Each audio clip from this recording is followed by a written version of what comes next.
ভালো মানুষ বেশি দিন বাঁচে না, এই কথাটি সঠিক কিনা? আসলে হায়াত আর মাউত আল্লাহ রাব্বুল ইজ্জাতুল জালাল তাকদীরকে দুইটা ভাগে ভাগ করছেন। একটা হচ্ছে আল কদর কদরান, একটা মুবরাক, একটা মুআল্লাক। যেটা মুবরাম আল্লাহ তাআলা নির্দিষ্ট করে রাখছেন, আপনি কবে জন্ম নেবেন, কবে আপনার মৃত্যু হবে, এটা হচ্ছে একেবারেই আল্লাহর কাছে নির্দিষ্ট করা। জাফাল কালাম, কলম শুকিয়ে গেছে, তাকদীর লেখা হয়ে গেছে, কলম শুকায় গেছে, তাকদীর লেখা হয়ে গেছে, কলম শুকায় গেছে। আপনি কতটুকুন খাবেন, কতটুকুন পাবেন, কতটুকুন পড়বেন, কতটুকুন জীবন যাপন করবেন, সব আল্লাহ রাব্বুল আলামিন লিখে রেখেছেন। সব আল্লাহ তাআলা লিখে রেখেছেন, সব আল্লাহর কাছে আল্লাহ তাআলা লিপিবদ্ধ করে রেখেছেন। কাজেই এটা বলার সুযোগ নাই যে ভালো লোক বেশি দিন বাঁচে না। হায়াত, নবীজি বলছেন আমার উম্মতের হায়াত হবে বাইনা সিত্তিন ওয়া সাবঈন।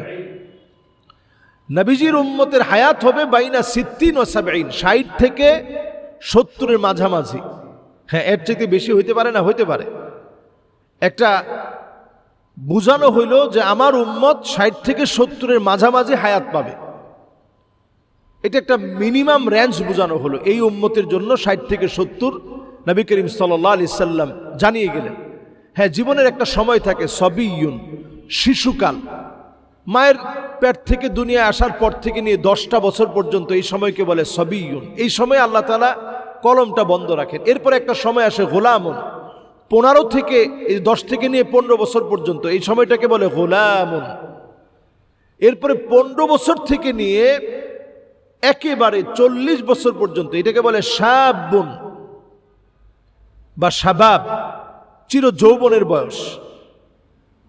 এরপরে একটা বয়স থাকে, আরবিতে এটাকে বলে মুদ্দাতুল কুহুল, 40 থেকে নিয়ে 60 অবধি, চোখের নিচে কালো দাগ পড়ে যাওয়ার বয়স।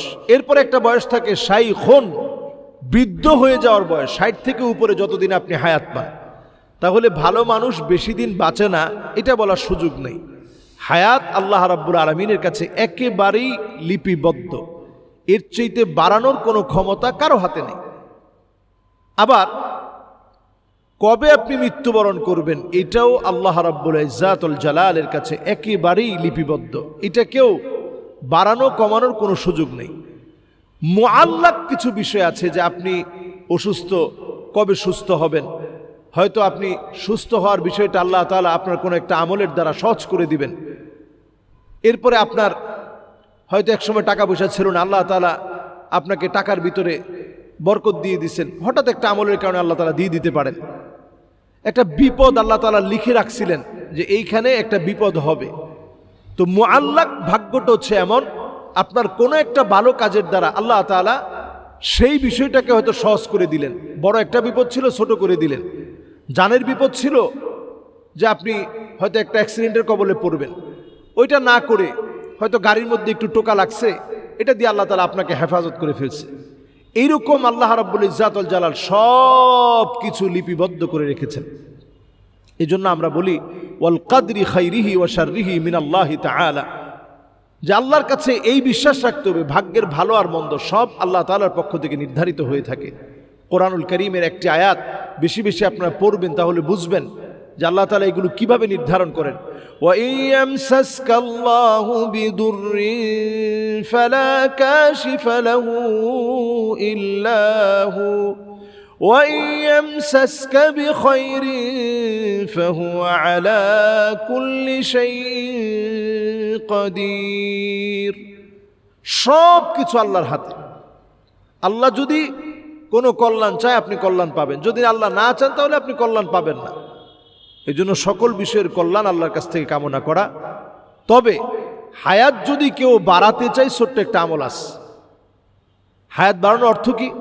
ধরেন এক লোক 100 বছর বেঁচে তেমন কোনো কাজ করতে পারেন, আপনি 40 বছর বাঁচছেন কিন্তু অনেক বরকতি কাজ করছেন। আইয়ুনসা লাহু ফি আসারিহি আইয়ুবসাতা লাহু ফি রিজকিহি ওয়া আইয়ুনসা লাহু ফি আসারিহি ওয়া আইয়ুনসা লাহু ফি আসারিহি ফালইয়াসিল রাহিমাহু। যদি কেউ হায়াতের বরকত কামনা করে তাহলে সেজন্য আত্মীয়তার সম্পর্ক বৃদ্ধি করে, তাহলে আল্লাহ তাআলা হায়াতের বরকতটা বাড়িয়ে দিবেন। আশা করি আল্লাহ রাব্বুল ইজ্জাতুল জালাল আমাদের হায়াতের বরকত বৃদ্ধি করে দিবেন এবং আমাদের নির্দিষ্ট সময়ের যে হায়াত দিয়েছেন এই হায়াতের ভিতরে ভালো ভালো কাজ আমরা বেশি বেশি করার চেষ্টা করব। আল্লাহ তাআলা তৌফিক দান করুক। আসসালামু আলাইকুম ওয়া রাহমাতুল্লাহি ওয়া বারাকাতুহু।